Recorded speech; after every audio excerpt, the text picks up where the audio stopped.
ಆಮೇಲೆ ಇನ್ನೊಂದು ಭಾಳ ಮುಖ್ಯವಾಗಿ ತಲಕಾಡು ಗಂಗರ ಕಾಲದ ಒಂದು ಹೇಳಬೇಕು. ಇಡೀ ಸಾಹಿತ್ಯ ಕ್ಷೇತ್ರದಲ್ಲಿ ಸಂಸ್ಕೃತದ ಪಂಚಮಹಾಕಾವ್ಯಗಳು ಅಂತ ನಾವು ಕರಿತೀವಿ. ಜಗತ್ತಿನ ಉತ್ಕೃಷ್ಟವಾದಂಥ ಕಾವ್ಯಗಳು 5 ಸಂಸ್ಕೃತದ ಮಹಾಕಾವ್ಯಗಳು, ಪಂಚಮಹಾಕಾವ್ಯಗಳು ಅಂತ.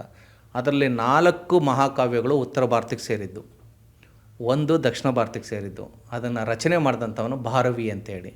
ಆ ಭಾರವಿಗೆ ಆಶಯ ಕೊಟ್ಟವರು ತಲಕಾಡು ಗಂಗರ ದುರ್ವಿನೀತ ಮಹಾಪ್ರಭು. ತಲಕಾಡು ಗಂಗರ ಕಾಲದಲ್ಲಿ ಪ್ರಾಕೃತ ಭಾಷೆ ಮತ್ತು ಸಂಸ್ಕೃತ ಭಾಷೆಯ ಮಹಾಕಾವ್ಯಗಳು ರಚನೆಯಾದವು. ಕನ್ನಡದ ಮಹಾಕಾವ್ಯಗಳು ರಚನೆಯಾದವು.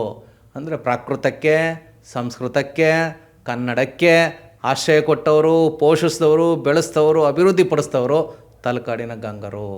ಹೀಗಾಗಿ ತಲಕಾಡು ಗಂಗರ ಕೊಡುಗೆ ಇದೆಯಲ್ಲ, ಸಾಹಿತ್ಯ ಕ್ಷೇತ್ರ ಇರ್ಬೋದು, ಶಿಲ್ಪಕಲೆ ಇರ್ಬೋದು, ಕೈಗಾರಿಕಾ ಕ್ರಾಂತಿ ಇರ್ಬೋದು, ಅಥವಾ ಕೃಷಿ ಕ್ರಾಂತಿ ಇರ್ಬೋದು, ಅಥವಾ ಜಲತಂತ್ರಜ್ಞತೆ ಇರ್ಬೋದು, ಅಥವಾ ಜನರ ಜೀವನ ಮಟ್ಟ ಅಭಿವೃದ್ಧಿಪಡಿಸೋದ್ರಲ್ಲಿರ್ಬೋದು, ಅಥವಾ ಶ್ರೀಮಂತ ರಾಜ್ಯ ಕಟ್ಟೋದು ಹೇಗೆ, ಅದನ್ನು ಉಳಿಸ್ಕೊಳ್ಳೋದು ಹೇಗೆ ಅನ್ನೋದ್ರ ಬಗ್ಗೆ ಇರ್ಬೋದು, ಅಥವಾ ಮಹಿಳೆಯರ ಫ್ಯಾಷನ್ ಬಗ್ಗೆ ಇರ್ಬೋದು, ದೇವಾಲಯಗಳ ನಿರ್ಮಾಣದ ಬಗ್ಗೆ ಇರ್ಬೋದು. ನೀವೇನೇ ತೊಗೊಂಡ್ರು, ಅಣೆಕಟ್ಟೆಗಳನ್ನು ಕಟ್ಟುವಂಥ ತಂತ್ರಜ್ಞಾನ ಆ ಕಾಲದಲ್ಲಿ ಇತ್ತು ಅಂದರೆ ಅರ್ಥ ಅವರ ಕಾಲಘಟ್ಟದಲ್ಲಿ ಕೈಗಾರಿಕಾ ಕ್ರಾಂತಿಯಾಗಿತ್ತು ಅಂತ ನಾವು ವಿಶ್ಲೇಷಣೆ ಮಾಡಬೇಕಾಗುತ್ತೆ.